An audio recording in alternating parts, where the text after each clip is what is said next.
All right, welcome everybody. Thanks for joining us. I've been away from the States for a little while. I was on vacation for about 2 weeks, so now I'm back. And I tried to reach out to David. Unfortunately, he couldn't join us tonight, but I've been itching to do another show and kind of get out there and talk Bears a little bit. 2 weeks has been a long time for me. So, yeah, I definitely have some comments and some opinions and things like that. So, thank you so much, Richie, for being able to join us tonight or join me tonight. And our guest J2K is the guy that is responsible for our logos and our backgrounds and everything like that. And yeah, he does great work for actually a couple different Bears channels. So I just wanted to give him a quick shout out. You guys, check him out at J2K Designs. And yeah, Coach T, BEARSKIFILM, Black Bear Podcast, Bears Country Podcast, and Superflex Fantasy Football, all designed by J2K, all awesome designs. And so, yeah, man, how you guys doing tonight? Good. Thanks for having me on. Yeah, man, I'm doing pretty well. I'm glad it's Friday. Worked hard all week, and Paul asked me, "Hey, you ready to talk about some Bears tonight?" And I was like, "Hell yeah!" So That's right, guys, always. So I just kind of wanted to start it off, being out for everybody out there. I don't want to get too personal or whatever. I want to kind of just stick to football. But yeah, I went to Europe to go visit some family. So I was in Poland for a week, and then I was in Rotterdam and Amsterdam for the other week. And I was able to stream the games and kind of just watch them once, but I wasn't able to rewatch them or dive in or do any of the normal stuff I usually do.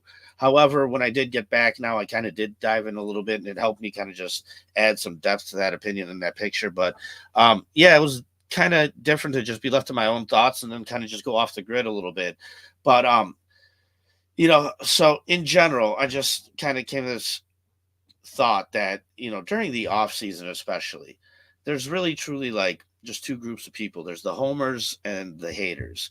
And I think quite often I'm more regarded towards that hater group, but I think that's only because I surround myself with homers. Like I wound up having to talk people off the ledge a little bit and be like, what do you mean 12 wins and this and that? However, me myself, I'm really down the middle with this team, and I have been since the offseason.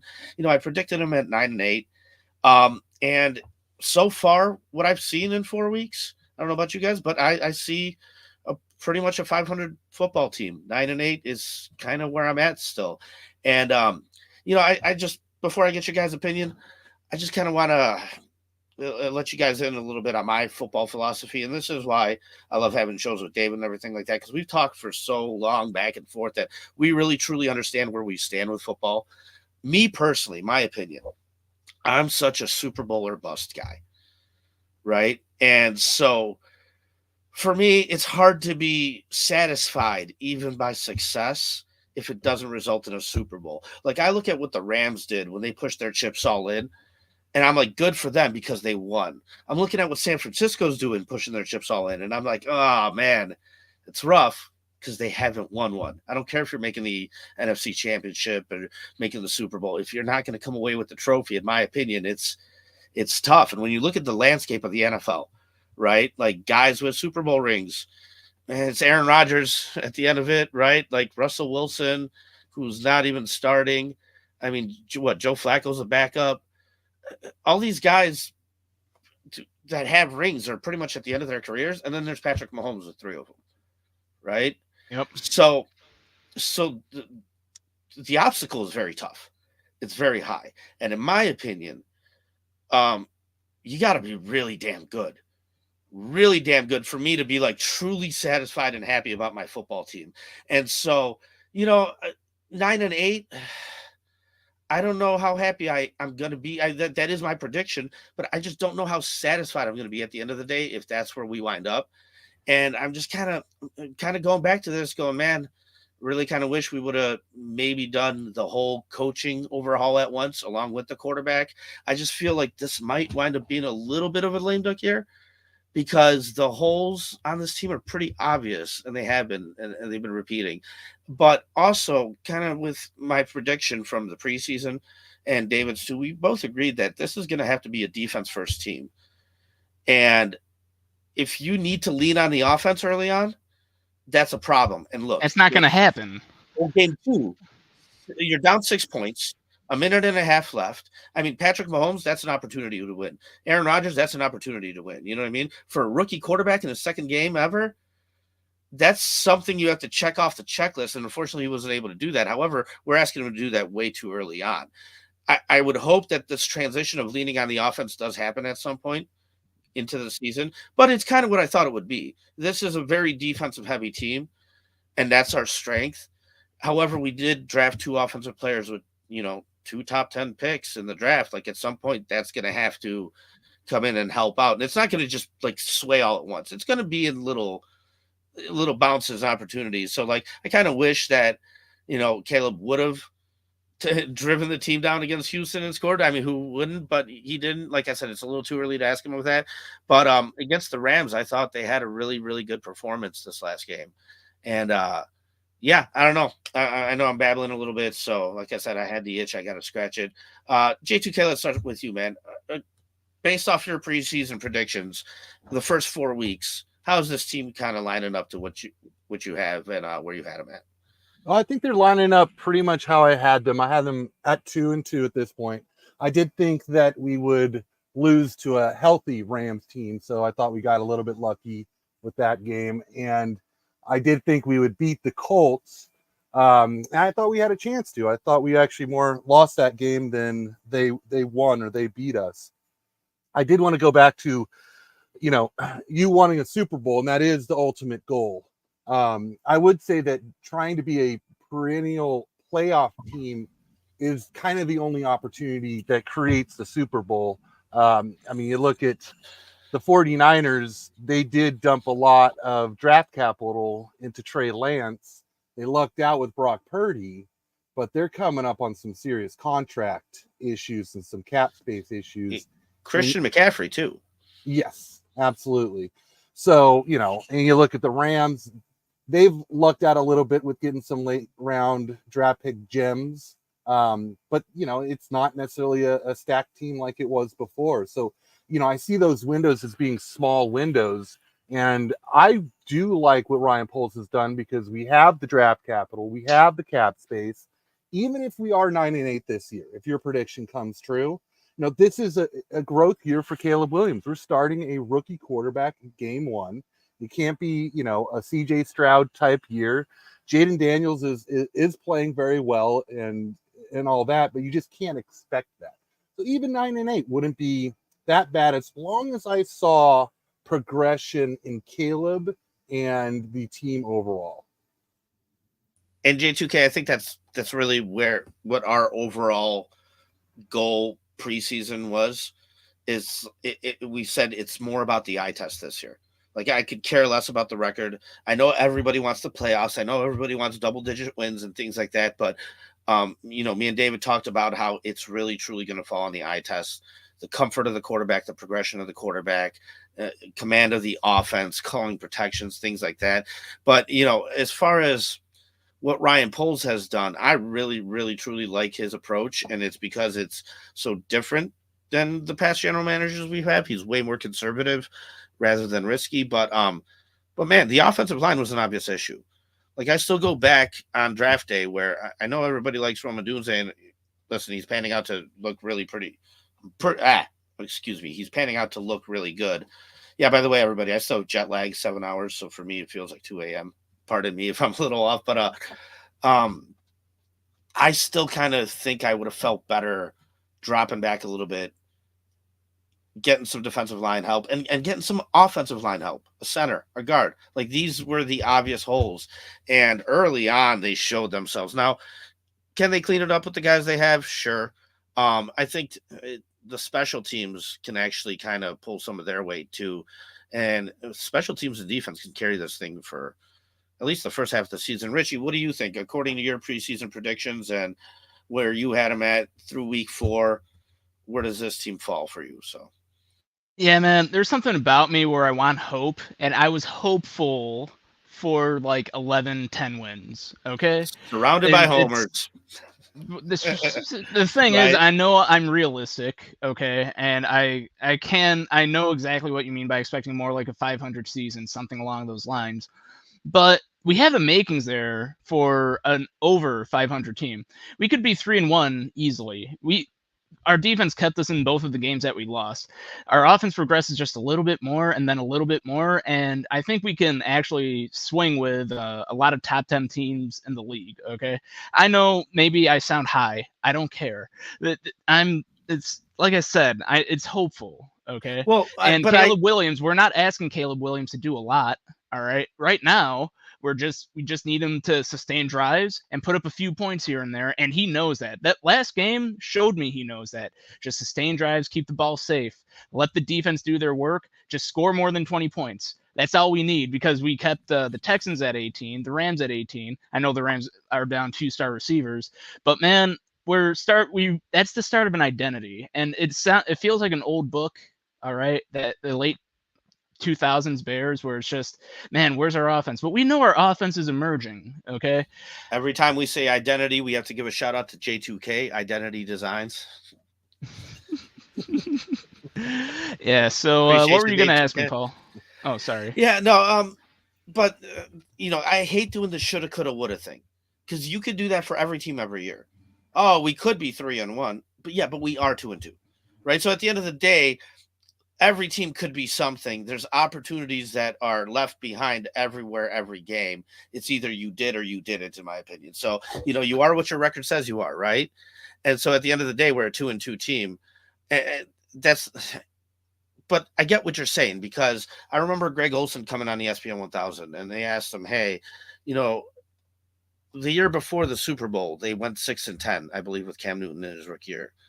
And they said, what made you guys really believe that you were a good team? And he goes, well, we were 6-10. He goes, but we were in 12 of those games. It's not like we were getting blown out. These were 3-point losses, 2-point losses. Like, we were hanging with teams. There was a shootout that we lost, but we were right there with them. And he's like, so we just knew that we can win in different ways. We just didn't. And so I get what you're saying, Richie. That can carry over. But, man, time's an issue too. Like, at what point does Eberflus need to show up? I think with a 9-8 record, he still keeps his job into next year. But if you get 8 wins, 7 wins, well, that's gonna be rough then. But I don't know. It is a thin line for our current staff right now, coaching staff and Ryan Poles. Because Ryan Poles, we know we like his approach. I like his approach, but man, he's had some stinkers up in here.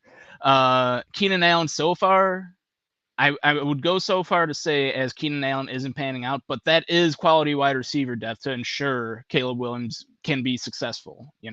That's what we brought Keenan Allen for is low commitment, quality wide receiver depth. And if Kmet and Odunze and DJ Moore get more looks than Keenan Allen, then so be it. He's there to ensure that if someone gets injured, we have another mouth to feed. So, yeah, of course. And J2K, I'll bounce this off you. I said to many people, like, there's all these predictions coming out in the preseason, and one of them was 4,000-yard passer. It's like, okay, well, our rookie record set at 2,300 yards. So let's start there and take it one step at a time. Because, I was talking with somebody, and I had to tell him, listen, I get that he's a great prospect. That doesn't just mean plug and play. Like, this isn't a USB cord. You're just plugging it into your computer and boom, it works. No, there is a rookie quarterback progression here, and it needs to happen. And you can still fail this. You know what I mean? You can still break this quarterback, but you need to not do that. You need to put them in good positions to grow and to grow well. And that's why pieces like Keenan Allen, I'm not worried about that at all. I'd be way more worried if Roman Dudze wasn't panning out, because that's way more long-term. But J2K, what do you think about Caleb and his progression so far? And the coaching staff doing their job. I do like Caleb's progression. I'm right there with you on the 4K and the race to 1,000 yards for the top 3 receivers. That was pretty ridiculous. Keenan Allen, I do wonder if that heel is really bothering him, because he looks slow. He looks slow on tape. And he has missed games because of that heel. You saw him limping, in the end zone on that one play a few weeks ago. So I kind of want to give it some time. And if that thing heals up, or, maybe it doesn't. Maybe he's just lost a step, and we're the unfortunate team to have him when he does. As far as the coaching goes, I got to give that some more time too. First 4 games of the year, teams are kind of finding their identity. They're, trying to gel. Some teams it happens quicker than other teams. So I do want to give it a little bit of time, but I do think that this organization, and I'm talking, the owners and the president, I think they do want to stick with Poles and Flus. Even if this is a below 500 team, we go 8 and 9, I think they're going to carry it one more year just so they're not repeating the draft a rookie quarterback, fire the staff, bring in a new offensive system, new head coach, rinse and repeat the same problem over and over again. Yeah, because I kept saying it. I really don't want to do that again. And that was my biggest fear going into this. It's like, hey, like I said, I'm an all-in guy, Super Bowl or bust, right? So for me, I just don't see this coaching staff being capable of doing that. However, that could change. I could be wrong. Hopefully they are. But I mean, once you get to the playoffs, you need to string together 3 solid games. I mean, when's the last time we've had 3 wins in a row under this coaching staff period in the regular season? I mean, that's not even against playoff teams. That's against anybody. So it just hasn't happened yet, even at the easiest level. That's why for me, it's just kind of like, I just feel we're just kind of, it's almost inevitable to me that it's going to change at some point. But I hear you. Even at 8 and 9, I do think they stick with them because, like I said, it was going to be all about the eye test. And for me, I came up with the prediction of 9 and 8, but I saw multiple ways to get to it. I saw a way you get to it where you do fire Eberflus. I saw a way you get to it where you feel really good about being 9 and 8. So it's all about the eye test. And one big thing for me was giving up fourth quarter leads or having, especially the defense start really slow. The things that we saw last year, the issues we saw, we cannot just repeat them. And they haven't. This defense has been pretty good. They've been holding their own, and I think there's some mistakes being made on offense. There's some slow calls coming in. I think, you do have to give all this time because it is a new offensive coordinator and everything like that. But even down to, the star running back was changed. So luckily, this last game against the Rams, I thought DeAndre Swift had himself a nice game. I don't know what you guys thought, but actually I want to show you this little clip I put together real quick. It's only 40 seconds long, so let's check this out. Second down for Williams. Pressure was coming, and he got it to DeAndre Swift. Oh, this looks like what he did in the preseason.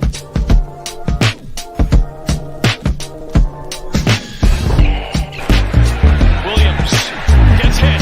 Vipers stays up. On the move. Got him. And he connects with Swift. Stretch for that football. And now the tempo again as Swift gets going. Pass. The Bears sticking to this run game.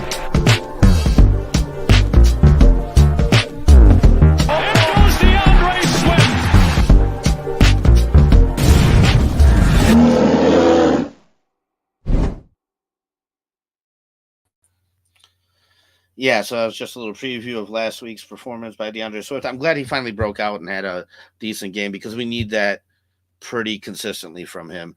And yeah, it does look like this offense is starting to put itself together a little bit. But like you guys mentioned, holding teams under 18 points, this had to be a defensive-led team in the beginning of the year. And if it wasn't, if you did have to, come away with some miracle wins and things like that, that's why I felt like you could get to the end of the season and look at Eberflus and still scratch your head. However, I don't think that's much of a possibility anymore as long as he gets at least 8 wins because he did manage to change some things in the offseason, and it did carry over from last year to this year. So there's some Let's talk about our offense for a second here. You brought up DeAndre Swift, okay? I think people can tell I'm a pretty rosy guy. I'm a pretty optimistic guy. But something that I am sick and so effing tired of is us not putting quality additions on the offensive line every year. We went to the Super Bowl in 2006, all right? There's 2 years in a row we added quality offensive linemen, and I don't remember the order that we added them and the technical years that we added them, but we added them 2 years in a row, and we ended up with John Tate, Terrence Metcalf, who's DK Metcalf's dad, Olin Kreutz, Roberto Garza, and our right tackle Reuben Brown. Okay, and they Define were quality though. Like what do you mean? they Because were a freaking murderer's row of offensive linemen. They were all Pro try Bowlers. to add linemen. It's not like we're not trying. The thing is, we added these guys when they were approaching the twilight of their career. So we had a Super Bowl season with them, and then they fell off after. Okay, and this year, in the past couple years, we got Darnell Wright, one addition. It's a rookie. Takes some time to develop. He was actually better last year than this year so far, but he's probably going to come around. Yeah, Kieran Amagagie, who's not starting yet. Okay, but I think I'm hopeful for him. The next best addition we made was Nate Davis. Okay, and I'm rooting for him and everything, but he didn't want to practice in the off season. He was finding ways to get out of practice. Do you know how? And we paid him. We seeked him out and we paid him the other year. And do you know how anti-Chicago that is? Do you know how much that kind of makes my skin crawl? And that's who we added to our offensive line to try. And the way our offensive lines work in the NFL, they're quite literally a spine. If you have one vertebrae that sucks, your whole back sucks. Okay, you wonder why DeAndre Swift looked bad in the offseason. There's two people in the backfield by the time he gets a handoff. It's sickening. And I hate what. Oh yeah, Sam Mustipher. It's crimson. You dig? We went from Sam Mustipher to Lucas Patrick to Shelton. We look for quality offensive linemen. These are very debatable that they're quality offensive linemen. Okay, these are bargain bin offensive linemen that we hope will pan out. And I totally agree with Black Bear. So the issue is you are using Band-Aids to fix the O-line. That's why I said I thought these issues were actually pretty obvious in the offseason, and they were once again kind of Band-Aided. I mean, Coleman Shelton, the idea is, we're going to get a guy that, knows the scheme. He knows Shane Waldron a little bit. We're going to outsmart you. Not get some talented guy in there that could just I believe it was John Yurkovich on ESPN 1000 that said, listen, as a defensive lineman, I'm not playing chess with you right away. We start at checkers. If I could just pick you up and throw you, we don't get to the hand fighting. Like, I'm just going to manhandle you all game. It starts at the physical before it gets to the mental part, right? And so you need to be physical up front. You need to be able to have talent there before knowing the system really kind of truly matters and comes into play, in my opinion, at least. And yeah, it just seems like, that's why I said, for me, I'm going to keep going back on this because it was just my opinion. Like, I didn't want a wide receiver at pick 9. I wanted to drop back and address center. I really did, because I look at a guy like Peyton Manning and Jeff Saturday. That combo, to me, is super important for a quarterback and a center to be together for a long time and just be on the same page. Whereas I think you can shuffle wide receivers in and out and still have success with them. I don't know. J2K, what do you think? Yeah, I think there has been a lack of assets put towards the offensive line. Our best left tackle that we've had in so many years was John Tate in like the 2000s, right? I do think that next offseason, this offseason coming up in the draft, we will go heavy offensive line, and I think that will be kind of the finish to the rebuild. I still think we're still kind of in the back end haze of a rebuild, just because we're starting a rookie quarterback and haven't put assets towards the offensive line. And then, the question is, who do you subtract from the team? Is it Dexter? Is it Stevenson? Is it Odunze? These aren't bad draft picks, right? These are talented guys. So it's hard for me to look at the talent that we have and go, okay, let's subtract that for an offensive lineman. But I did wish we saw more balance. And I said this when Poles first got here, is I knew our secondary was terrible. I knew our wide receivers were terrible. But I said, if we're going to go through this rebuild, let's start in the trenches. Now, he worked outside in, and I said, okay, I'll give him a pass for the tear down and the rebuild years, and we'll see what he does. But I think us Bears fans all see it, man. It's just not enough resources put on the offensive line. And, and that's J2K, you're right. And that's why I really, truly thought this thing's still 1 year away. That's why I made the prediction at 9-8, like I made it, because for me, there's just still obvious gaps here. And so if teams can, if I can recognize it, teams can recognize it, they can game plan against it. you got to make it hard on these guys, right? Like, so yeah, definitely. There's not enough resources. However, we do have a lot of draft picks in this next draft, and you're right. The approach has been unorthodox, building outside in, and you're also right too, where like I said, I didn't want a wide receiver at number 9. However, when it comes to evaluating any draft, any year, man, if you hit on half of your picks, it's golden. Like, you are doing great. And so, when it comes to pick 9, if you feel like Odunze is a guy that's just going to work out, period, overall, yeah, it's hard to make an argument against making that pick then, right? So I get it.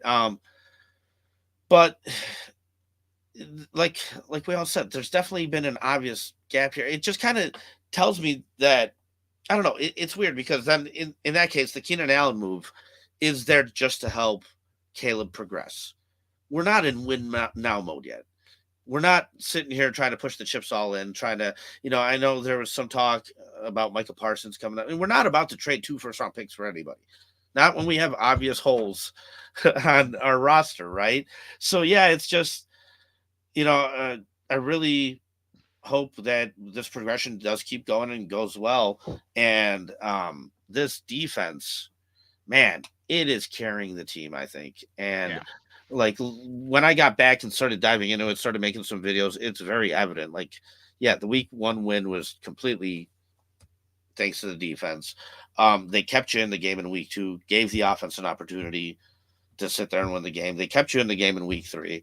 And in week 4, when you were able to get a lead, man, that's it. They were able to shut them down and have the Bears hold that lead, which is something that's not very typical for us. So, yeah, what do you guys think about this defense? Do you think we wind up being a top 10 defense at the end of the year? And Richie, I'm going to let you answer. Sure. So that is one thing about Ryan Poles' approach. A little bit defense heavy. That's just playing to our strengths because we hired Matt Eberflus, And so, yeah, right now our defense is top 10 in a lot of categories, especially passing categories. They have the 6th lowest completion percentage allowed in the NFL. That's pretty good. 10th lowest passing yards, 10th lowest yards overall. They did hold the Texans to 18 points, and that was a healthy Texans team, even though Nico Collins did hit us pretty hard. And they've allowed only 2 passing touchdowns all year. All right. It's the 2nd lowest passer rating allowed.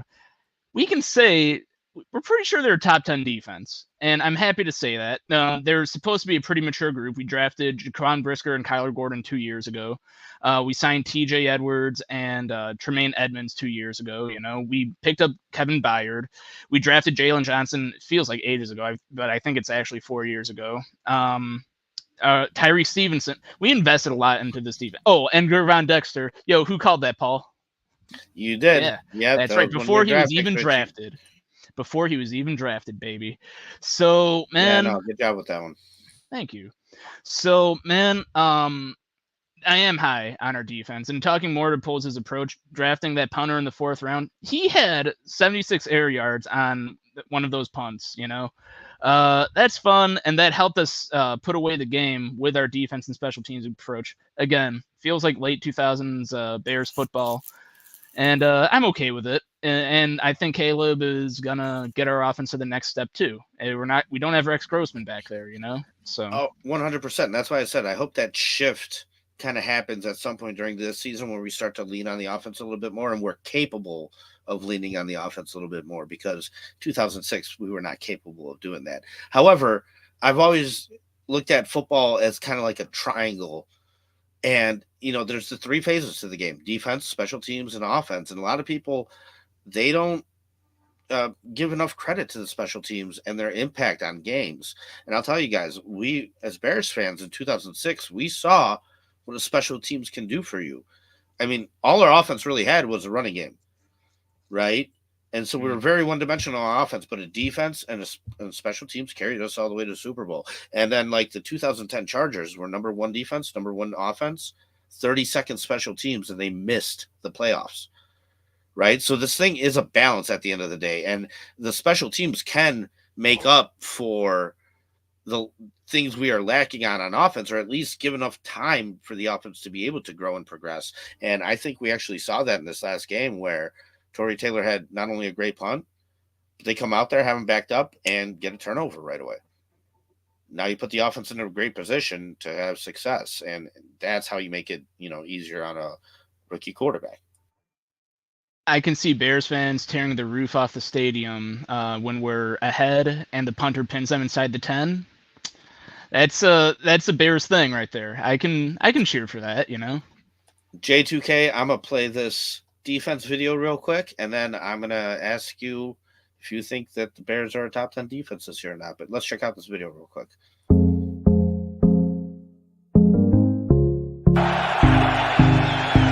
Levis, down he goes. This illusion of pressure, and then they let their front four take over. Here it comes. Great blitz pickup. Right guard who just went in. Spears has to go across and make the block.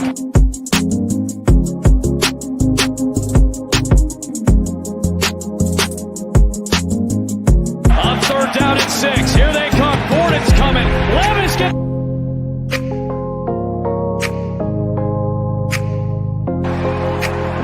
And Levis just falls right into his lap. It's picked off. Tyreek Stevenson will give the Bears the lead. They need to get to midfield. Levis. The left guard, Skronsky, who gets walked back. Levis off the back foot. Floats it up for Ball. Sticks in motion. There's 3-4.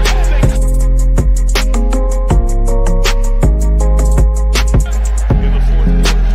It's 3rd and 10. Stroud's in trouble. Down inside, boy, they have been really excited about him. His athleticism, In trouble. Hill. they'll bring in Sanborn off the edge. Comes off the pile with him. Billings, who got his Richardson hanging in there. Now in trouble. To let the play go. Sweat grabs it right here, and a whistle had been blown. So Branson goes in motion. Richardson moving left, throwing.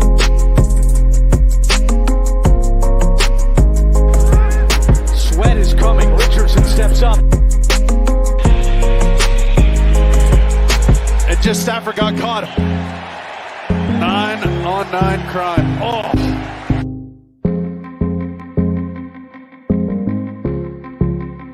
Dickinson right there, 86, and then Whittington even comes across to try and work the whole field. Manipulates the pocket and then takes another shot.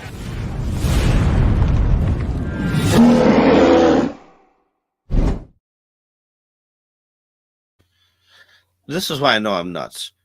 I just throughout that whole video, the one thing it just takes me off, that Anthony Richardson flag. Forward progress? Right. My ass. I've never seen that in my life. That they just whistled it dead when he. I don't want to get into it. J2K, what do you right there? What do you think about this defense this year? You think they're going to wind up being a top 10 defense? Absolutely, man. That's such an awesome video. It gets me so hyped up. We have such a good defense.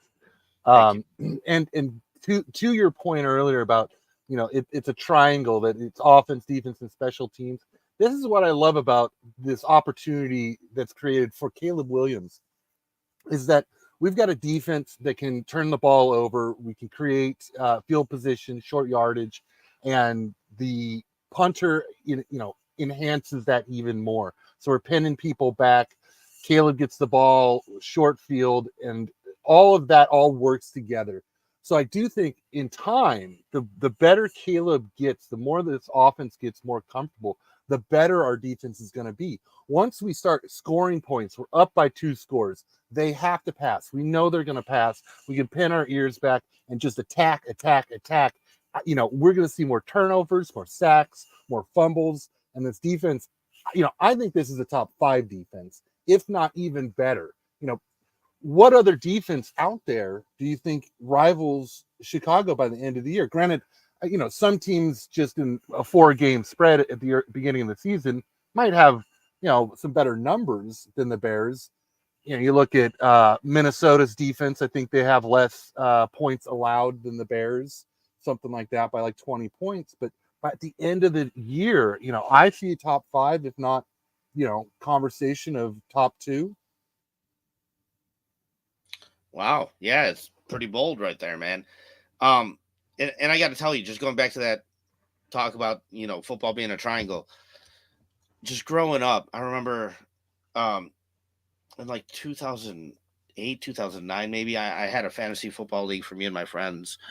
And actually, Richie won it 2 years, not in a row. I think he won 2 out of 3, maybe 2 in a row. But it was a hard league, man. It was a really tough league. And that's why I gained respect for Richie pretty quickly, because he knew what he was doing there. But I remember watching my friend's little brother, and this was still pretty early on in the internet days and whatnot. And he was just sitting at a computer while we were watching the Bears and just pressing refresh, refresh, refresh, refresh. And my buddy, his brother, is like, dude, okay, the score changed by a point. Like, what are you doing? Stop being so obsessive, being weird. Just sit there, let's just watch the game. Fuck your fantasy football team.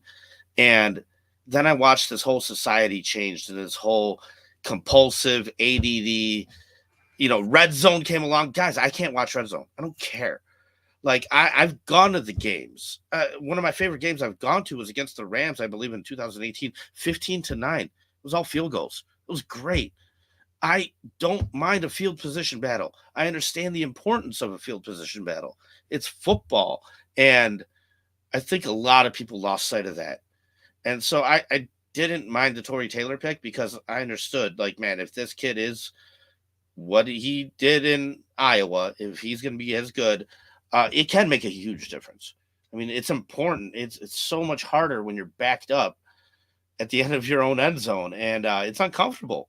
Football's uncomfortable to begin with from the quarterback position. You really put a lot of pressure on these guys when you back them up that far, and you put your defense in some really, really, really good spots. And so, yeah, for me, I did not have one issue with that at all. And, at the end of the day, I said, if we have a punter here for the next 10 years, 4th round pick, it'll be the least of our concerns.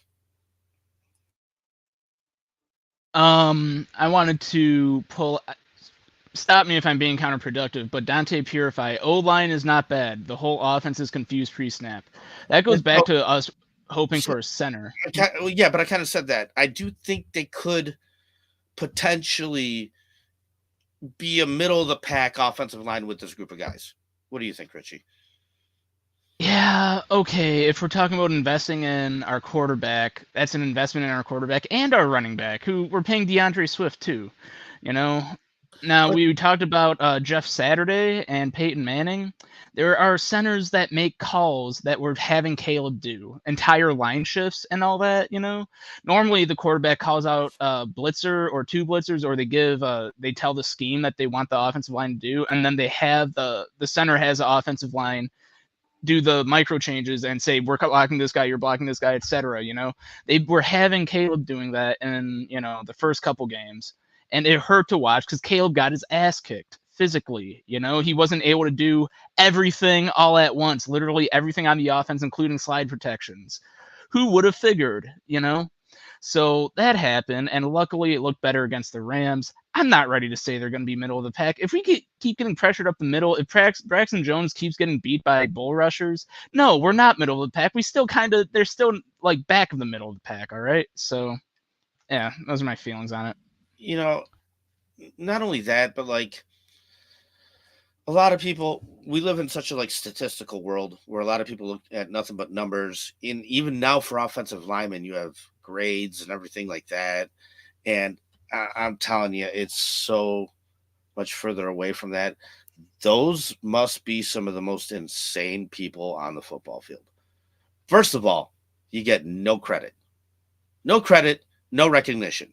Second of all, your job is to stop that guy who's a mad dog, foaming at the mouth, wants to do nothing but just shove you to the side and kill your quarterback, right? And dude, offensive line is a very, very special position when it comes to character-wise, leadership, all that stuff. I mean, there's unmeasurable statistics that matter a ton. And Richie, like you're even saying, knowledge, calling out protections, things like that.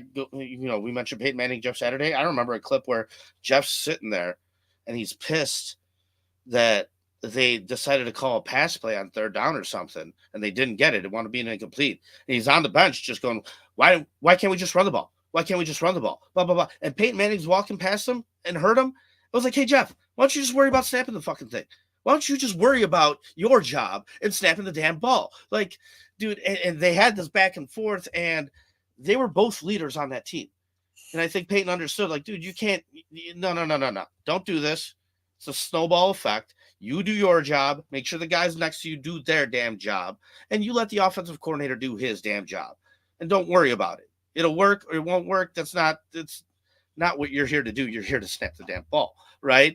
And so, yeah, that's why these Band-Aids on offensive line, they really do hurt. Man, I said the quickest way to implode an offense is through a bad offensive line. I mean, you can make the most miracle play, but if there's a yellow flag thrown after it, which is kind of what we're seeing right now, like that stuff needs to stop. We do need to fix this for it to at least be a middle of the pack type of offensive line. I don't know, J2K. I feel like I'm rambling. I'm gonna throw it your way. What do you think? Yeah, I do agree with. I think you guys make some good analogies. Rich had the it's like your back, and if one of your spine is not working, your whole back hurts. And I think that issue is Shelton. It starts at the center, and what I'm seeing is that our guards, because Shelton can't maintain a block in duo, our guards aren't able to get upfield, in a timely manner to cut off the linebackers. Okay, so can I throw this your way? Because I actually kind of disagree with it. I do think you can at least solidify half of it.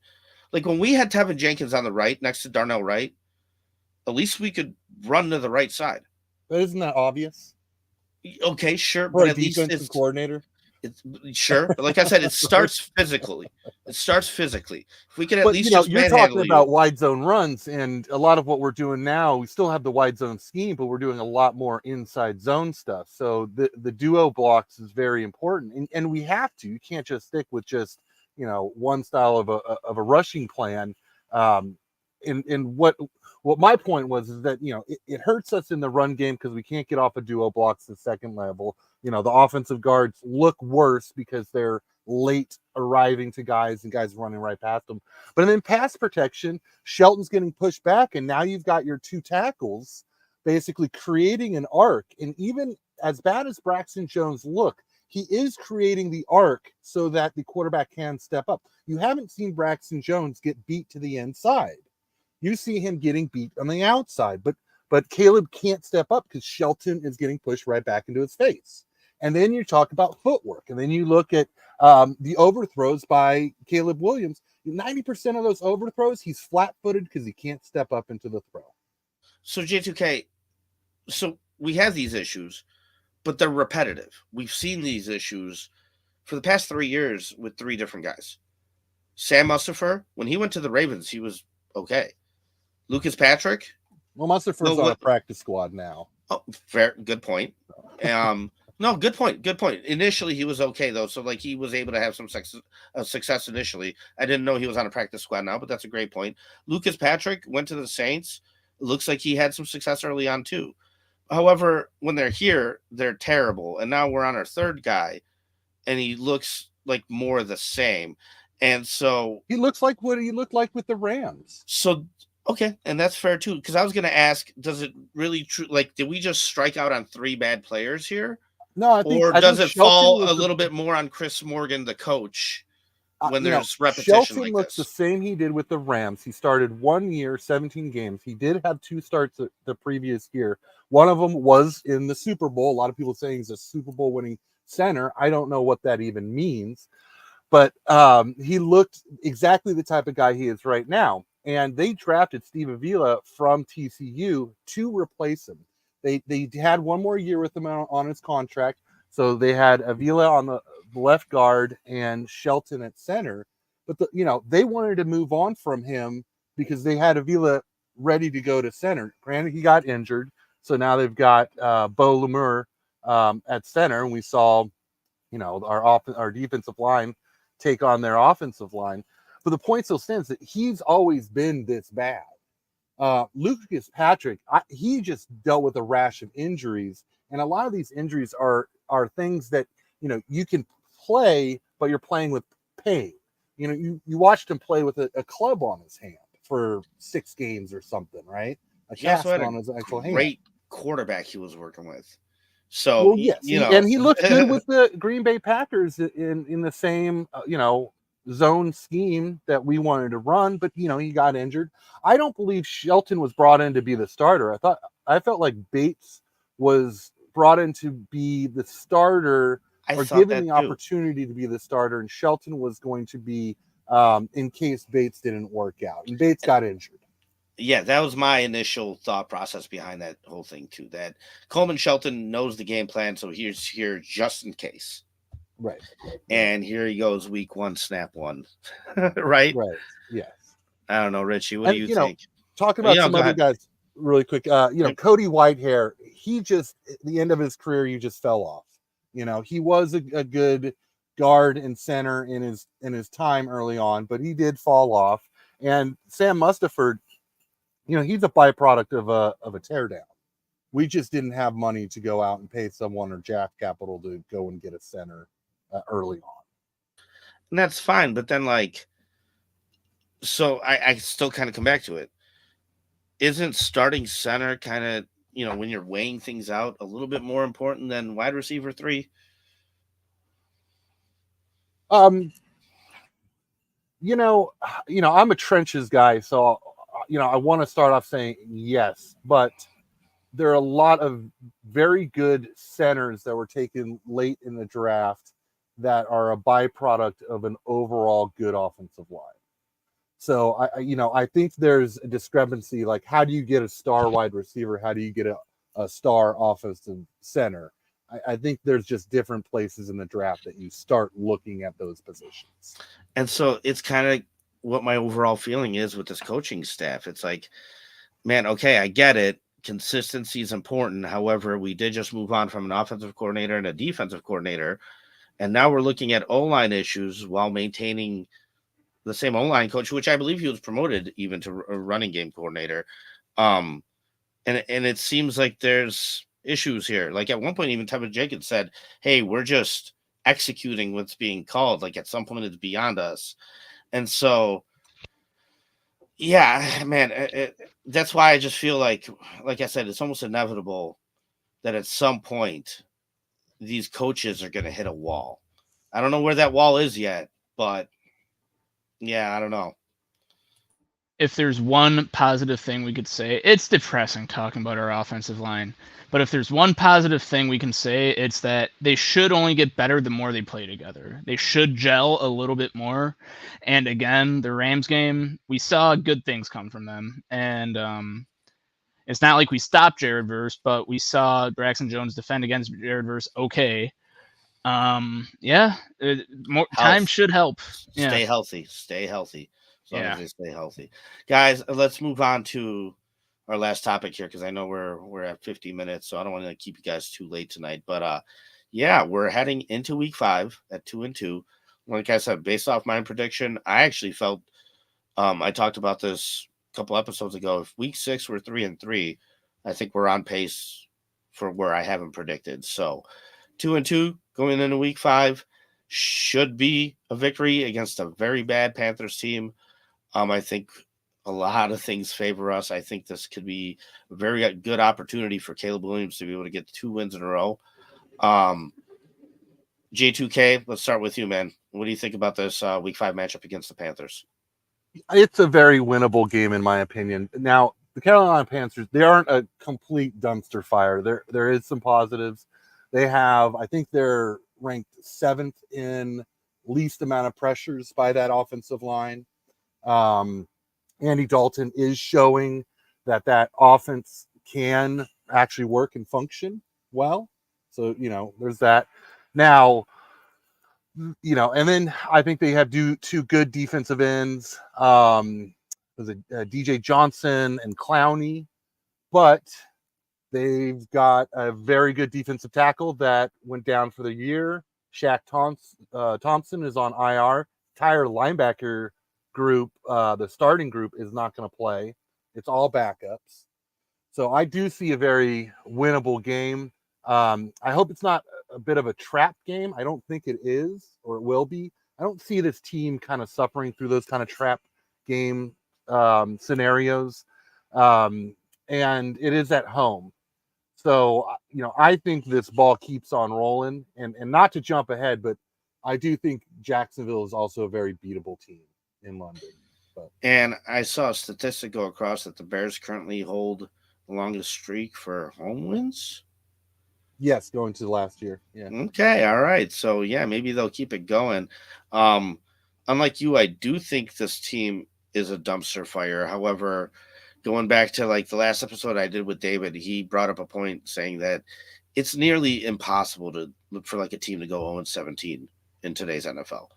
Like these teams at some point, it's any given Sunday. Anybody has a chance to win any game. They are professional athletes here, right? So like, yeah, we could go out and get beat. However, I think the odds definitely favor us, and very, very winnable game here coming up. Richie, what do you think about this matchup? Yeah, I mean, again, I'm hopeful, and I expect maybe too much from our Bears. I expect us to beat the tar out of them. Okay, that's what I'm hoping for. I expect us for the next 5 games. Our next 5 games look not difficult. Okay, it's like there's New England. They have a good defense, but that's about it.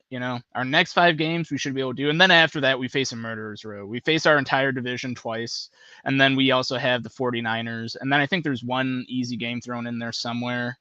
There's the Seahawks. That's not necessarily easy. So literally, we have 5 games as a tune-up game, and then our real playoffs, where we get to evaluate this team, is against like our division, which is very tough, and the 49ers. So that's like our playoffs. We have 5 games. We have 5 games to prepare. We get to see Caleb Williams. He's probably going to put up some good games this week in the next 5 weeks. Same thing with our defense. But yeah, no, I expect us to win. So yeah. Yeah, I mean, I expect us to win as well. And like I said, there's a checklist where you can check off things, and this is definitely one of those things for Caleb Williams where there are a lot of opportunities here. There's an opportunity for you to go and beat the snot out of this team. And if you do, if you get control of this game early on and maintain it, that'll be something you could check off the list. And that is something that I think should happen. Whereas like that week 2 position they put him in at the end of the game to try and beat Houston, if he would have done that, that would have surprised me. That's where my prediction goes from 9-8 to maybe 10-7. Because it's like moments like that where, hey, you had an opportunity to win the game, but I didn't really expect it. I felt like he was putting that too early on. I do really expect Caleb to look good this game because the opportunity is definitely there for him. You're in week 5 now. You should be somewhat comfortable with the offense you're running. There's definitely been flashes of success, flashes of big plays, things like that. Go out there, take the opportunities that are given to you, and capitalize on them. I mean, that's huge. You got to go out there and do it. And if you do, you got to develop some momentum here before you get to the second part of the season. And like we said during the preseason, this schedule is very favorable for us to be able to gel in the first 8 games before we get to Hell's Row, And also one of the things I said, which kind of just concerns me, is for us to compete in this division, well, then other teams have to fail in this division. And the Vikings right now are screwing us, man. They were supposed to be the ones that were on bottom. They're not. And so, yeah, this is going to be really rough. Really, really rough second half of the season. I don't know, J2K, what do you think? I actually really like this schedule because this gives Caleb time to progress in this offense before the games like matter divisionally, right? So I like how this is setting up, and I think I had something like we could go, we went like 7-2, we might end up going like 2-7, something super flip floppy as far as the back end and the front of the schedule. Right. But I do think I see a bunch of winnable games coming up. I think this might be a potential breakout game for Caleb going up against the Panthers. When you look at CJ Stroud last year, he had like a 90-yard game. He had a bad game. Right. He also had like a 500-yard game. Right, for sure. Right? For sure. So, yeah. But, yeah, and he had a very good offensive line, too, just to point that out. So, yeah, but what bothers me, though, a little bit? And it's, like I said, I really like Ryan Poles, and I hate talking even just finding any faults in his approach and things like that. Because like I was saying, even with the draft, if you're just successful half the time as a GM, you're really doing well. And so there's always going to be faults. There's always going to be mistakes. There's always going to be things that don't work out. It's just part of the process. But it does hurt. It does hurt to go like a year back and we're in the same position as the Texans. And then a year later, they're a playoff team that we're supposed to struggle to beat. Like a year ago, we were in the same spot as them. Our rosters were very comparable. The difference was we traded the first overall pick and they took CJ Stroud, which I think even if they had the first pick, I think they would have taken Bryce Young. I'm pretty sure that was the consensus out of there. So it's like sometimes you just got to save your, get lucky. Dude, I heard this story. Mel Kiper brought it up on ESPN where the Chiefs really wanted Paxton Lynch, and they offered the Broncos a trade to get up to like pick 3, and the Broncos denied it. And they said, okay, well, we'll just stay put and take Chris Jones. And then next year they traded up for Patrick Mahomes. But they really wanted Paxton Lynch. Right. Well, right. So lucky, and Poles got lucky with, Houston, winning that, Hail Mary, last game of the season, giving us the number 1 pick. Sometimes luck does happen, but it's what you do with the picks that you get. And that's why I keep going back to this. As much as you want to criticize Poles for, not building up the offensive line, it's who do you subtract off the roster? Outside of Velus Jones, I don't think there's an argument to be made that you subtract a talented player. And, draft picks are like, at best, they're like 32% success rate as far as drafting them. You get to the second and third round, you're down to 15 to 5 to 2% success, 100%. Yep. And so that's why it's interesting, because when that play happened, and like I'm such a meathead football guy, and I argue with David about this all the time, because he'll bring up situations where he's like, hey, it's worth tanking. Like, it's worth tanking because at this point we have nothing to play for, this and that.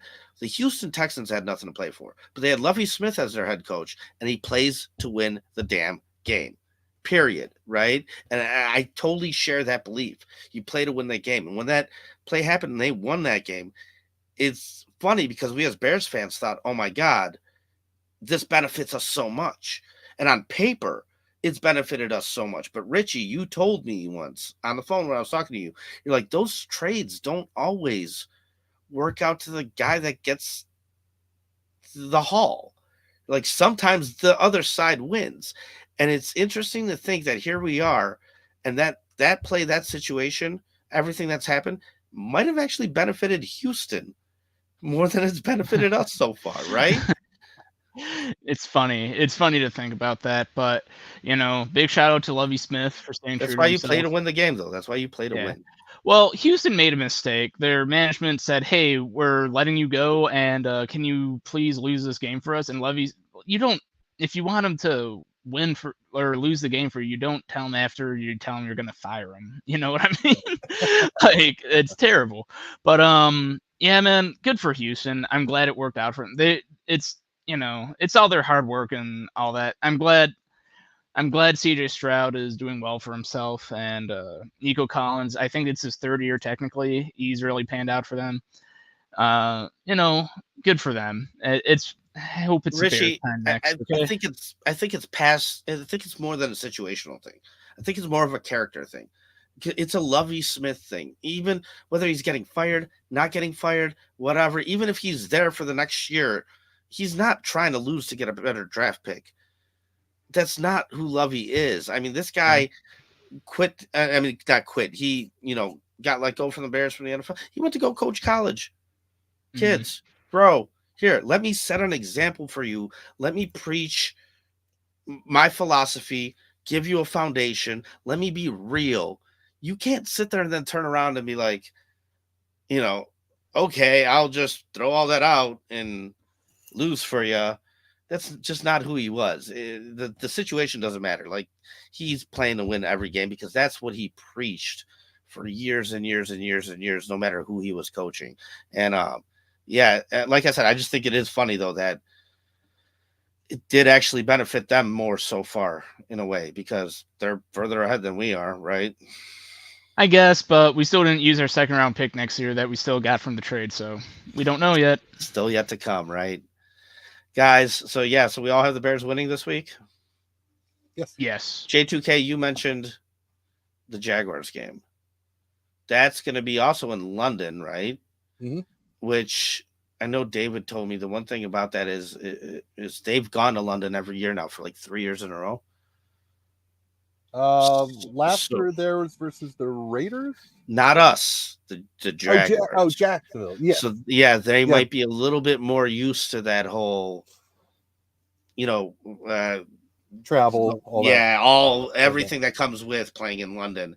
Right. So you think that's also a winnable game? I think it's also a winnable game too, but more so for where the Jaguars are at as a team right now. And why do you think that?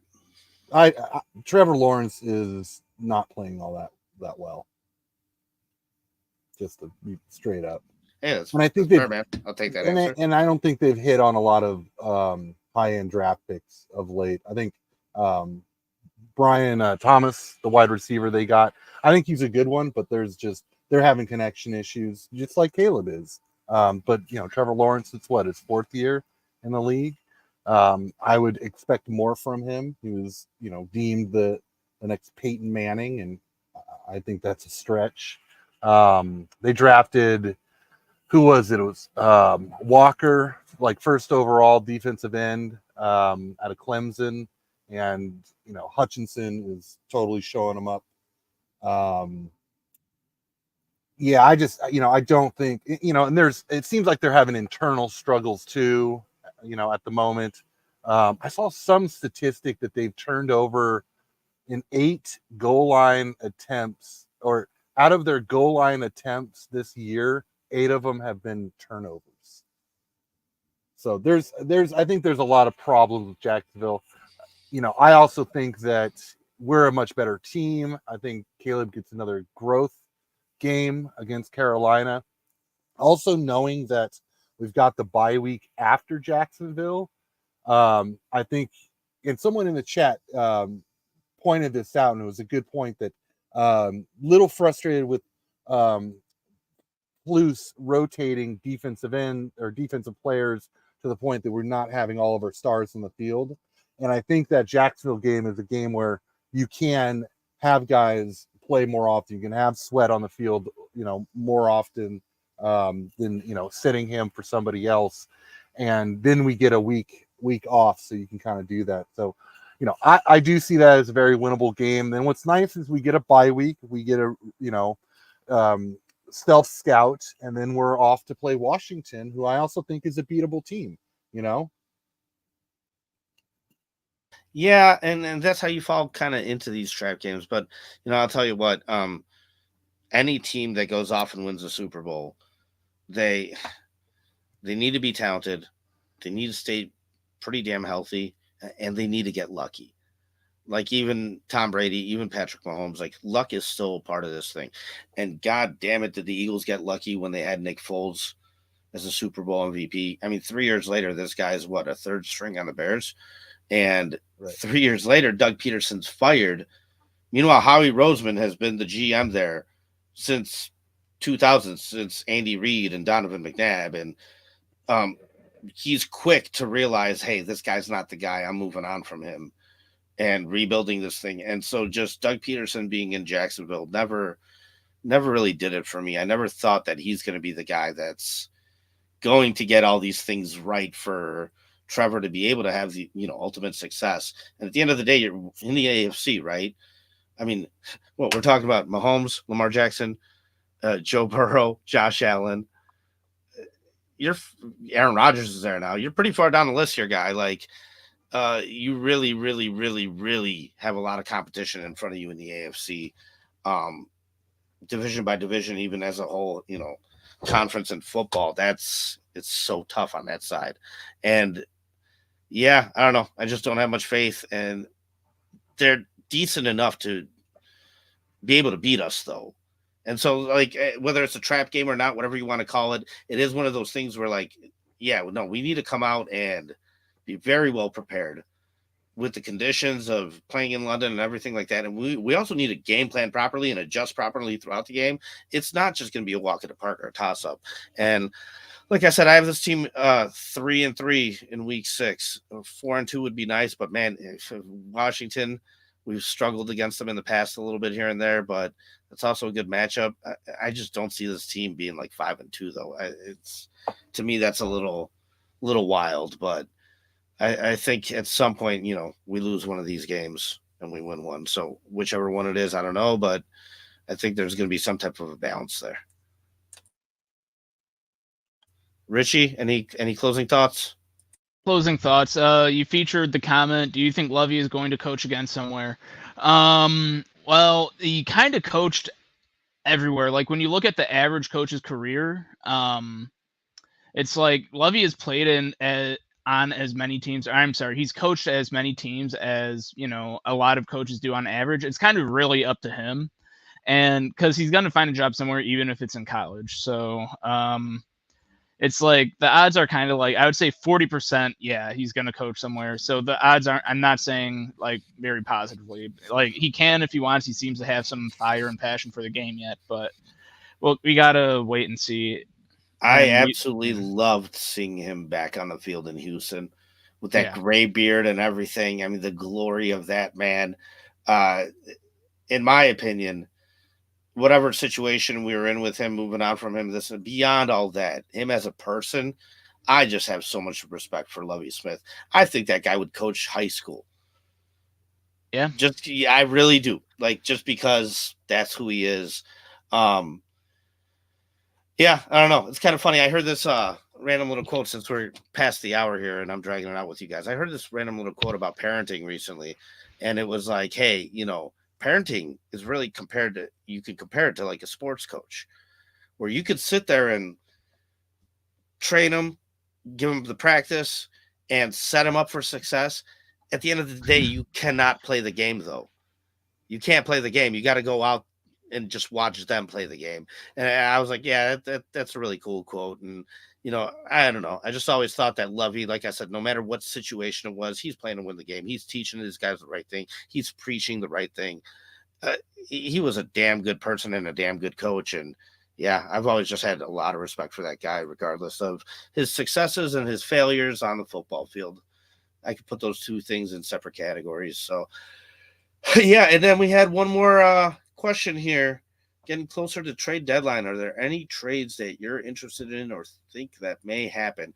Now, you really, one of the things me and David talked about was, if the Saints suck, can you pick someone off their defensive line or something like that, but the Saints don't suck, right? So with the trade deadline, you can't be in a position where you're desperate and being taken advantage of. You really should be in a position where you're taking advantage of somebody else because they're desperate, because their season didn't go according to plan, or because they're in a bad situation. Kind of like with Montez Sweat, when, we did give up a high price for him, but flat out, he wasn't a bad player. Washington just can't afford all of them, right? So the right opportunity has to come up. And I think regardless of what the record is and where the team is at, I think Ryan Poles is such a nut about value and things like that, that if he can get an upper hand and he can get a value on something, he'll buy it regardless of situation. So possibly, but I can't predict what it would be necessarily. So what trade pieces do we have? We have Larry Borum, okay, like mediocre offensive lineman. Yeah, true. And Larry Borum. Okay. Who else do we have that we could possibly trade? Like, I don't know if we can get rid of Keaton Allen. Like, I don't know if there's some stipulation, like we just traded for him, we can't retrade him. I don't know. No, but J2K said it, like, who are you going to get rid of too, right? So like, if you do trade for somebody, you can't give up just draft picks because then you got to clear a roster spot. So it would be a little complicated, but yeah, I don't know. Herbert, that's a decent trade candidate. Sure. There you go. Yeah, somebody who's up on their contract, maybe Tevin Jenkins. Yeah, true. I'd hate to see him go, but I'd hate to see him go too. But I mean, if we're talking about if it was to happen, that's what you would have to offer, right? I don't know, J2K, what do you think? I don't know if those players have the kind of trade capital we'd want in return. Jenkins, you got to re-sign him. You'd be trading for half of a season. He's injured. He hasn't played well. Herbert, I do think that Herbert's going to get a role in this offense eventually, just because running backs do go down, and he's in the final year of his contract. So, at best, you get a 5th-round pick for him. So I'm not looking too much trading players for picks. Now, you flip that the other way. Do we trade a pick for a player? Well, generally, offensive line isn't a position that you get via trades. Teams tend to not trade offensive linemen. So unless we're, trading a 5th-round draft pick for someone's backup, just because, Shelton is completely a mess and Bates isn't working out. And, we even tried Doug Kramer, but, he's still pretty raw. Hasn't played versus starters. He's only played preseason snaps that I've seen. He did play a little bit 2 years ago at the very last game. It was like 6 snaps. So, I don't see a big trade happening this year. I also think that having the opportunity to go into next year's draft with 2 second-round picks, and one of them being Carolina's, could be a pretty high draft pick there. It's a really good opportunity to get 2 young, good interior offensive linemen who have rookie contracts for the next 4 years. To me, that's the better path to take than to, try to take a 2nd-round pick and who are you trading for position-wise? I don't think there's another Montez Sweat out there, and I do like our defensive end group as it stands this year. Next year, given that the draft is stacked with defensive tackles and defensive ends in the 1st round, I wouldn't mind a defensive tackle being a 1st-round draft pick as well. Just, get after the quarterback. Ideally, it would be a defensive end, but if a left tackle is sitting there, you got to think about it and question, do we re-sign Braxton Jones long-term, or do we take a left tackle in the 1st round? I'd be all for that as well. So I'm a little more on the side of keeping our draft picks, and unless there's a team that is completely imploding, wanting to do a full tear down, rebuild, I'm not sure what player that is. Yeah, exactly. That's why I said I can't really predict it. Or what, are we going to be the team that just trades a 2nd-round pick every year at the trade deadline for somebody, right? Like, right. Yeah, you're not going to do it just to do it. And listen, guys, I know we're going on above an hour here, and I don't want to keep you guys. If you have any reasons you got to go for whatever reason, feel free to leave. But I did send a invite to Nomad real quick, just because I wanted to say hello to him. I've been away for a little bit. So yeah, Nomad Network, thanks for hopping on with us. And I just want to share a quick story with you. I had Aldo Gandia on, and I asked him, I was trying to do these shorts called Bears Therapy, and I asked him, hey, what's one of your worst Bears memories? And he said, hey, it was the draft, and we were 2 picks behind, and they had 2 defensive tackles. They did not need a defensive tackle. We really needed Aaron Donald. And like the only team before us that would take Aaron Donald might have been the Giants, and the Giants passed on him. And the Rams were the pick right before the Bears. And here they come up to the podium and say Aaron Donald. And he's like, damn it. And they didn't need him, but he was the best player on their draft board, and they drafted him anyway. And it worked out just fine for them. So, I don't always...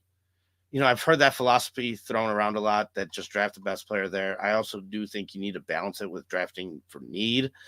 But yeah, this next draft is definitely going to be interesting, because we still definitely have some needs. But yeah, Nomad, thanks for hopping on with us, man. How you doing tonight? Doing well, man. Thanks for having me on. How are you, Rich? I don't remember that draft at all.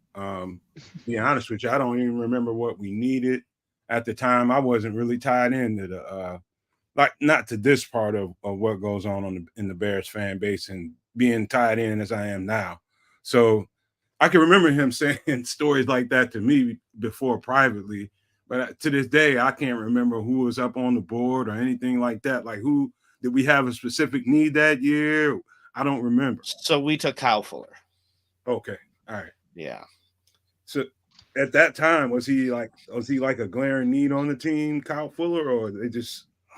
I think at the time he was going to slot in as our second quarterback, but they had high hopes for him. Like, you could say what you want about Phil Emery.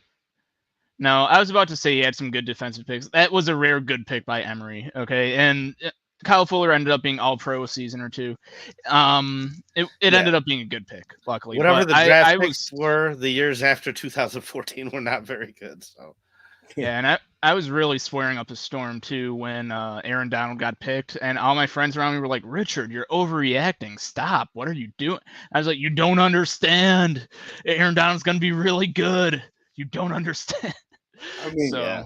I think we all, like fans, it's the easiest thing in the world to do is live in that revisionist history and look at what you could have got or what we should have done versus ain't nothing you can do about it, man. Shit you can do about it. We didn't get him. He went on to be a Pro Bowler. But it is hard when you think about it and you sitting there with an opportunity. They could have got Aaron Rodgers. I heard that story a few times over there too from different people. But yeah, man, it's and I ain't one of them people that really looks backwards, man. I'm right where my feet are right now. Let's get it with what we got. At the that's end a of the very day, wise thing. That's a very wise thing that you're saying. Me personally, it wasn't revisionist. It was the night of, and right when Aaron Donald was picked, I was like, no. But Hey, yeah. so like I said, we were about to wrap up because we're going a little late here, but I'm just gonna kind of ask you a couple questions here because I've been gone for a couple weeks on vacation, so I do want to catch up with you, and I haven't had the opportunity to. But real quick, based off where you had them preseason wise, your preseason prediction through the first 4 weeks, how are they living up to your prediction, Nomad? They're exactly what I thought they would be. Going through the exploratory phase. In fact, I just got through doing this. Everybody in the chat, I see a bunch of people from our channel every day, everywhere, man. So in the last couple, 2 or 3 shows we've done recently this week, I've been hammering that down, like, be patient, man. This is exactly where they're supposed to be. You got to think about it in these terms. If you just have it, look at it through these lenses, and you'll understand exactly where I'm coming from. New offensive coordinator, rookie quarterback, brand new pieces that the coordinator is dealing with. So in the first 4 weeks of an offensive install phase, you're just really exploring what you have in the pieces that you have. What can I do? What can't we do? That kind of thing. You're just testing stuff out. That's why I say exploratory. In those next 4 games, that's when you kind of start hammering down exactly who you are, what you are, what's your identity, and all that kind of thing. And then the next 8 games is just mostly, all right, can we make a run or not? We know what we are, and we know what we can do. Can we impose our will on these other teams? But yeah, they are exactly what I thought they would be. Caleb, I've seen growth every week. I don't see the same exact mistakes from week to week. There's a couple weeks in a row when he was probably could get accused of throwing a few hero balls. He should have just dirted or just taken the loss or whatever. But I've seen him grow from that too. They've gotten him away from what's comfortable to him. If you notice, he struggled the first couple of games getting under center, and it just didn't look comfortable for him. The timing was off. And then they realized that. I was like, man, we better hurry up and get him in sets that are comfortable for him. Next thing you know, he's in RPO, empty sets, and next thing you know, he's throwing the ball 56 times. And I think that was just them trying to get him a rhythm. And I think that was a smart thing to do. Whatever it takes to get him comfortable and get him used to the speed of the game, you do that. Don't be stubborn trying to force your will with something that he's not comfortable with. If that's what's working for now, then do it. Don't listen to the outside noise, but exactly where I thought they would be. I thought we should have got that game against Indy. I didn't see that one coming, but we're exactly where I thought we were going to be. And so I'm going to do these kind of rapid fire at you a little bit. We did kind of hammer out that too, that early on, you're going to need to continue what you did last year and be a defensive heavy team and lean on the defense in order for this thing to actually go right. So I'm going to kind of lead it into this. Do you think this team winds up being a top 10 defense? To be a top 10 defense, you They've got to get off the field. And I say that the biggest weakness they have right now lately is not fitting the run. They're gonna have to fit the run a little bit better than they've been doing. Lately, teams have been finding lanes and gashing them pretty big at times when they need to get off the field. I think if they can do that, and Caleb can sustain drives and take advantage of some opportunities that if they give them a short field, put that thing in the end zone, or they can get points, then you constantly have the offense in an uphill climb, and then they'll get a chance to kind of, get opportunities and then just boost up the algorithm numbers and all that kind of thing. So yeah, there's an opportunity for sure. Yeah, Guys, and so yeah. I'm gonna drop off right now. I got a thing soon. Nomad, it was nice talking to you. Thanks for letting us pick your brain a bit. Hey, super nice to meet you, Rich. Nice to meet you too. Take care, guys. Take care, chat. Nomad, I got one more football question for you. And then if you want to just bullshit, I'm always down to bullshit. But, man, week 5. Give me your prediction. What do you think? How do you think this game goes? And what do you think the final result is? The good thing is they had Andy Dalton in the Bears camp with Coach Flus, and he kind of knows what Andy Dalton's weaknesses are, number one. So Andy Dalton's been playing some pretty good football the last couple of weeks, and they have a really solid offensive line. But I think if this team comes out with just a decent enough plan, I think we win by at least 14, 17 points. Yeah, and so we kind of brought that up a little bit too, where the opportunity here to take control of a game and to dominate a game is definitely there for the taking. Like, there's a checklist of things you got to do, and that's definitely on there. And this is an opportunity for Caleb. And I don't think week 5 is too early. Like, I felt, being down 6 points at the end of the game versus Houston, minute 30 to go, that's an opportunity to win the game. And guys like Patrick Mahomes, Aaron Rodgers, they don't pass up those opportunities. They win that damn game. But this is this kid's second game in the NFL. Like, you're throwing that too early at him. It's on the checklist. I didn't expect him to do it, though, and he didn't. However, this one, I do expect him to go out there and kind of like what we saw against the Rams, get a damn lead early on, and then this team will make sure you hold on to it. You do have an opportunity here to, kind of run up the score on these guys a little bit. It still has to happen, though, right? It's any given Sunday in the NFL. Think about it, man. We have 2 wins so far. We got 2 wins, and we haven't if you guys think about this, everybody in the chat, just really give this some thought.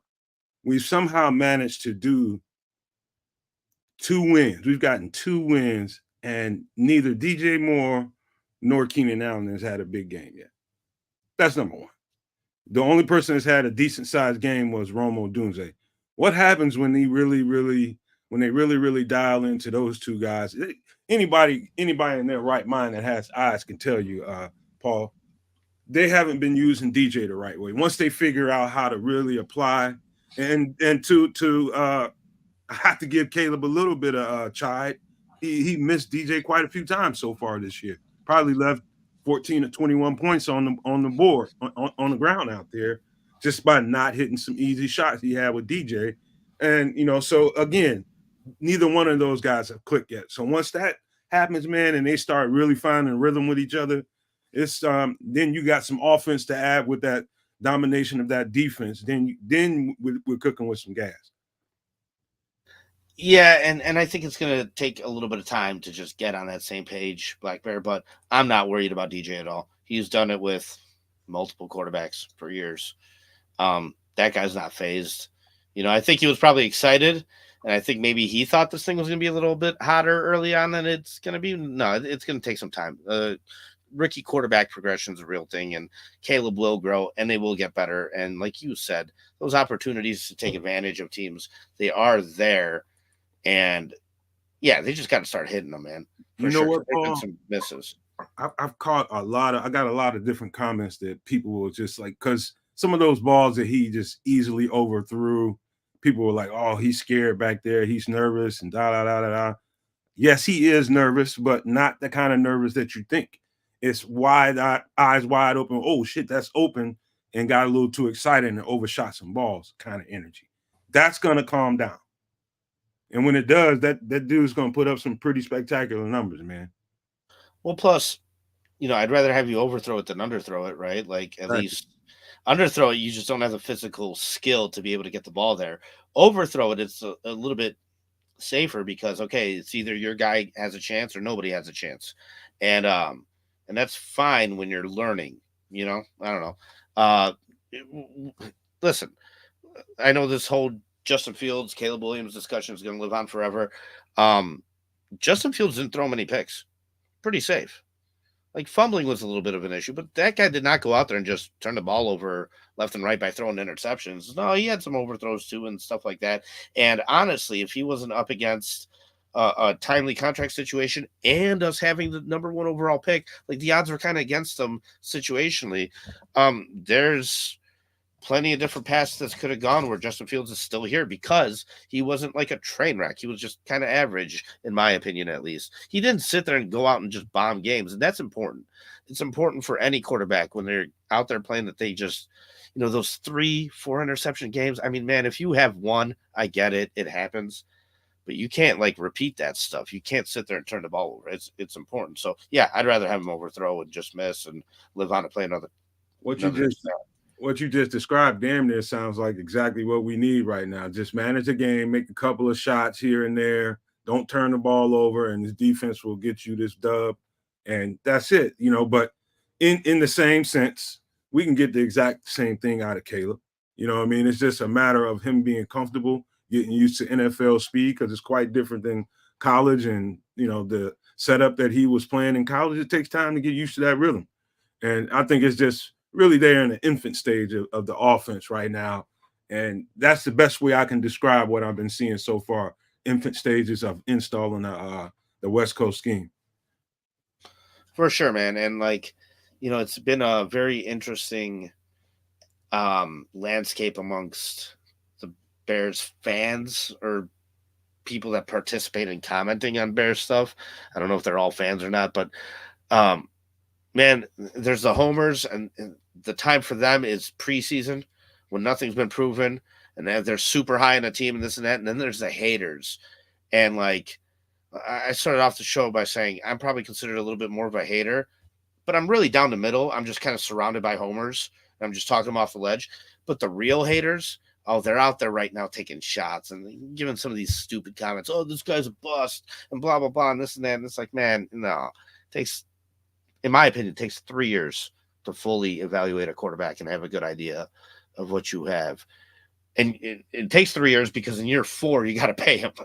Right? So that's just how the landscape is situated. And, for us to make any kind of concrete opinions on who a guy is or isn't or anything like that, just a couple weeks in is silly.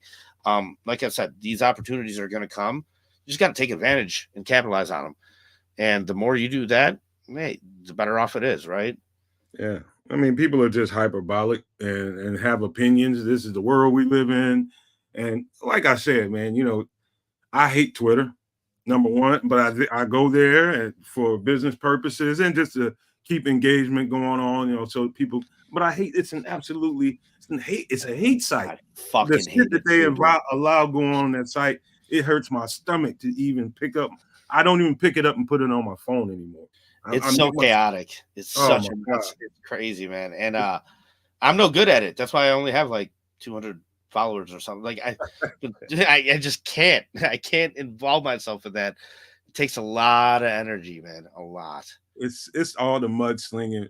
But hey, man, listen. You let people be them because no matter what, people are gonna have something to say, and at some point or another, you just got to be all right in your own skin.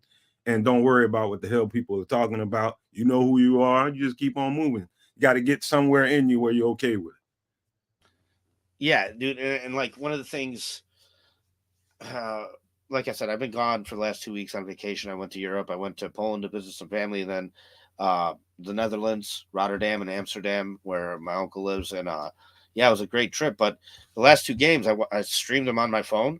That was it. I couldn't replay them or anything. I was just left alone with my own thoughts, which isn't always a great thing, but it did kind of just put me in that, I felt like I was watching Game of Thrones again week to week, where it's I watch the episode and then I'm just festering over it in my head all week. And It's interesting though, because without that outside opinion, just kind of being unplugged a little bit, it did kind of, give me a general overview of where I think this team is and what they are. But like, one of the things before I left on vacation was me and David kind of brought up the fact, like, hey man, if you look at the landscape of the NFL, it's truly Patrick Mahomes with 3 rings.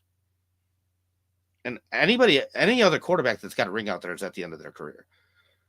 Right. And so the AFC is a shit show trying to just beat Patrick Mahomes to just get to the Super Bowl. The NFC, you get like, I think the AFC Championship is almost a tougher game than the Super Bowl at that point, because, man, that kid's he's the Michael Jordan of the NFL right now. And so how good do you truly have to be to beat him? And you really got to go all in. We've seen the Rams invest a ton of trade capital to go all in, and they got one. We've also seen the 49ers do the same thing, and they haven't been able to get over that hump. And one thing's for sure, though, like, you're going to need some great coaches as well.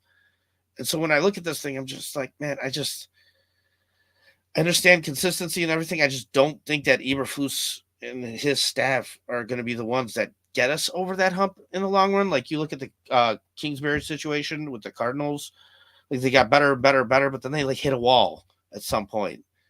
You know what I mean? And it's like, you have to keep growing, or else they're going to find somebody else, even if you make the playoffs at some point. You know what I mean? And, these ownerships and general managers, they don't have much patience. But I did that, and somebody called me out. They're like, oh, man, you're just hopping on. Dude, I get called out for like lazy takes left and right. And it's like, this isn't a lazy take when I've been saying it for like a year straight. Well, it's just finally fucking coming to fruition, and it's in front of me now. And so I can jump on it now. But this has been a concern of mine even since last year. Like, I'm still not sure if I like Eberflus. Really not. Well, I come from a different perspective, man. Everybody here in this chat that knows who I am and knows the channel, they know I look at the game from a defensive lens. And just playing enough football in my life, I know that defense wins championships. That's not cliche at all. Defense will win you a championship. Offenses will win you some games, but defenses will win you a championship. One of these days, Patrick Mahomes is going to run up against that defense that's disciplined, that's really stout, will defend every blade of grass, bend but doesn't break, keeps that team to a field goal every time he tries to put it in the end zone. Is going to be a game. And we've got the kind of team that's built that way.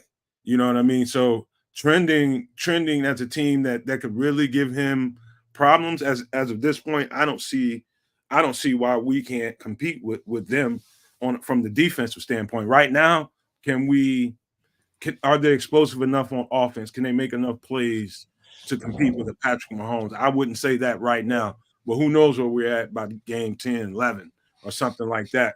But I think defensively we can match up with them. I mean, you said defense wins championships. I would rephrase that a little bit. I think defense can win you a championship. I think the more out of the end zone, Paul. I think the more consistent game plan for making the playoffs is an offensive-based team. I've watched offensive-based teams make the playoffs year after year.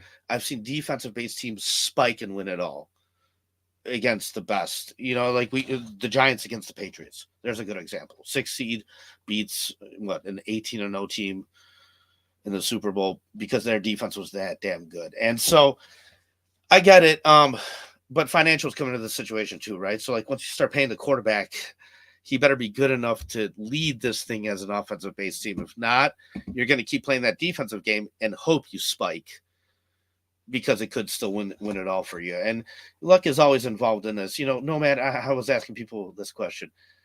Do you know how long it took Andy Reid to win a Super Bowl? Took him his whole career. 21 years, I believe. Yeah. It wasn't until he drafted Patrick Mahomes, though. Right? So at the end of the day, like the player, they have to go out and do it. I mean, Andy Reid was fired. That's crazy to think about. You know what I mean? It's weird, man. So, yeah, I think the Bears fans, I think in particular, you got to realize who we are. Historically, man, we've been we're known for defense. All you have to do is leave here for a certain amount of time and go live around other fan bases, and you know what people know Chicago for, and it's defense. No need to run away from that. Only thing you need is an offense efficient enough. Like that year that Lovey took that team to the Super Bowl, I think outside of the wet conditions that really slowed down that defense was built on speed. Had it not started raining that day and slowed that team down, I think we won that Super Bowl. And I know that's revisionist history, but without, I think that defense got them where they were, and they should have won that game, minus Mother Nature. But that's a good example of what I'm talking about. I'm a stats guy. Analytics, I don't really just lean on them, but I do incorporate them into my thought process and into my opinions and things like that. And during 2006, I remember doing the research, and if you scored a special teams touchdown, punt return, kick return, throughout any part of the game, I believe your chance to win that game was about 97%. Mm-hmm. So to start against the Super Bowl with a kick return, I was like, oh my God, we're going to win this thing. And that win percentage just kept dropping and dropping and dropping the more that game went on. Oh man, that was like a slow kill for me. It was terrible, but yeah, no, you're right. Condition, a lot of things played a factor into that. But do you know any offensive linemen or defensive linemen personally? No. All right. Just say, like, I know a bunch of them. So yeah. I know a couple people who were linebackers, a defensive back, but no linemen. It's a little bit different in the trenches and that battle up front. And anybody will tell you that speed in the rain in those kind of conditions do not favor anybody but the offensive line. You know what I mean? So when you got a defense that's based on getting after you with 4 and doing it with speed and technique, that rain, and I watched that game, and I'm telling you, that literally cost them. They couldn't do anything. They couldn't do anything against them when they decided to run the ball. They just couldn't get their cleats down. They would get moved backwards, and every time a cat touched the ball, it was like 4 or 5 yards, if you remember that. See, you say the word remember. I saw I was watching NFL Top 10, and it was like NFL Top 10 halftime shows, and the Prince one came on when he's playing the guitar, and I was like, which Super Bowl was that? And then I saw the rain start coming down, and I was like, no. Turn this off. I don't remember it because I removed it from my head forcefully. It just, I remember being very upset. I can't go back and rewatch that stuff. Man, to me, that's one of those where like you throw it in the ground and burn it. It's rough. It does you good to kind of be, to look back at that kind of stuff. I'm looking at you. No, I know. Go ahead, man. I can talk to him if you want me to. But yeah, I don't know. That was a rough year, but the way this team's going, the way this coaching staff's going, I mean, we had to replace our offensive coordinator and defensive coordinator this last year. Now, we've had some obvious offensive line issues. You said these linemen are a different breed. I actually brought that up earlier in the show, like especially offensive linemen. These guys are nuts, man. And like, you need the right level of nuts on that offensive line. Yurkovich, one of my favorite commentators from ESPN, he had a thing where he said, it doesn't just start at playing chess. We're playing checkers first. If I could just manhandle you, if I can physically dominate you, we don't get to the hand fighting and the mental stuff. I'm just going to bully you all damn game. And it feels like the Bears have kind of taken a different approach, especially with their center position. We're like, now for a third year in a row, we've gotten a guy that just knows the scheme. It's going to beat you mentally. But we see Coleman Shelton getting pushed back in the pocket like nothing. I just kind of wish they would have addressed it a little bit better, man. I don't know. I think what the plan was, and I believe once if he gets in there and gets that opportunity again, I think the plan all along, because if you remember, think back to training camp at the very beginning, it was Ryan Bates who was in line to be the center. And Ryan Bates, I watched pretty much every game that he played last year at Buffalo, and he played everywhere. He played right guard, he played left guard, he played center, he tackle. everything. There wasn't a spot on that line that he didn't play at some point.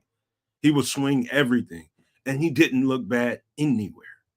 And if you think I'm kidding, just go look at the tape for yourself. But I think had we had Ryan Bates in there early, I don't think we're looking at the same problems that we have right now. I don't think I saw Coleman Shelton being a problem when I looked at his film in LA. I was like, oh, he's gonna get his ass kicked. He's gonna get his ass kicked against this. If he's in there with that rookie quarterback behind him, he's gonna have problems. Yeah, definitely. And that's why I think overall this whole thing's still a year away.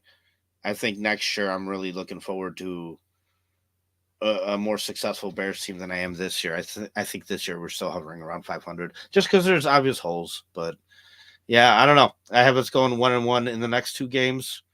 I don't know which one's the win and which one's the loss. I'll take either one, but I got them at 3-3 in week 6 going into week 7. So I just think that's what this is, a 500 football team. I think they get the next couple of games and people will be having a different conversation after that. And man, and I love that optimism. So like I said, that's why I'm the hater, because I surround myself with people who are just optimistic always, man. But hey, like I said, we're going on an hour 40 here. I do really appreciate you jumping on last second. I don't know. Is there anything you want to talk about? Anything you want to bullshit about? I heard a really good quote I wanted to share with you. I know you like real life conversations. I repeated this earlier in the podcast. I saw, I think it was on TikTok or something, where a guy was saying, parenting, and I don't know if you're a parent or not, but I have a 2-year-old. She's my only kid, so it's all been pretty new to me. But he said parenting is a lot like coaching. You could sit there and give them the practice, tell them the right thing to do, try and enforce it, be hard on them. He's like, but at the end of the day, you can't play the game. They got to go play the game. And I was like, oh man, that's a cool little comment, cool little quote right there. So figured I'd share that with you and see what you think about that. Well, the fact is I don't have any children, but I have hundreds of them who I've been mentoring and counseling over the years, man. And truth is, what you do is what you teach them. You just got to look at it as tent poles, the tent poles that keep them upright, sturdy. Everything that you put in them, it's almost like building something, kind of. You build it. If you build it the right way, it'll last. You know what I mean? You just got to trust that what you put in it is of substance, and it'll stick to them. And then that will alleviate later on when you start fearing when you don't see your kid and where is he at, where is she at, and later on as they get older and they're really away from the home, are they okay? That kind of thing. If you teach them put the right stuff in them now, and you don't worry later. Yeah, man, and that's totally real.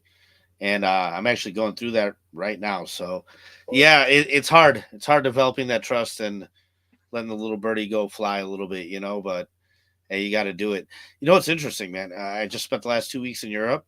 Their play areas for their kids, man, are so much more dangerous. Like we're talking about, let's go back 30, 40 years here in the States where let's do the rope again. You climb the rope in high school. You know what I mean? Dude. And my little girl fell down once on one of them. She cried. She's fine. So as long as she's fine, in my opinion, that's a learning experience because she was able to climb up that thing 3, 4, 5 times and she fell on the 6th time. Okay. Well, you got a little cocky there, kid. Take your time, right. Put your feet in the right places. You're able to do it. You can do it. Just don't rush it. And so, I'm cool with that. But here, I go to play parks and stuff. My little girl falls, man. I get looks from parents and stuff. It's rough, man. It's rough trying to be able to give your kids the opportunity to learn lessons. But hey, man, that's how we all live life and that's how we all learn, right? So, hey, man, you got 2 jobs as a parent, man. 1, patch them up when they're little, push them on back out there, make them start playing again.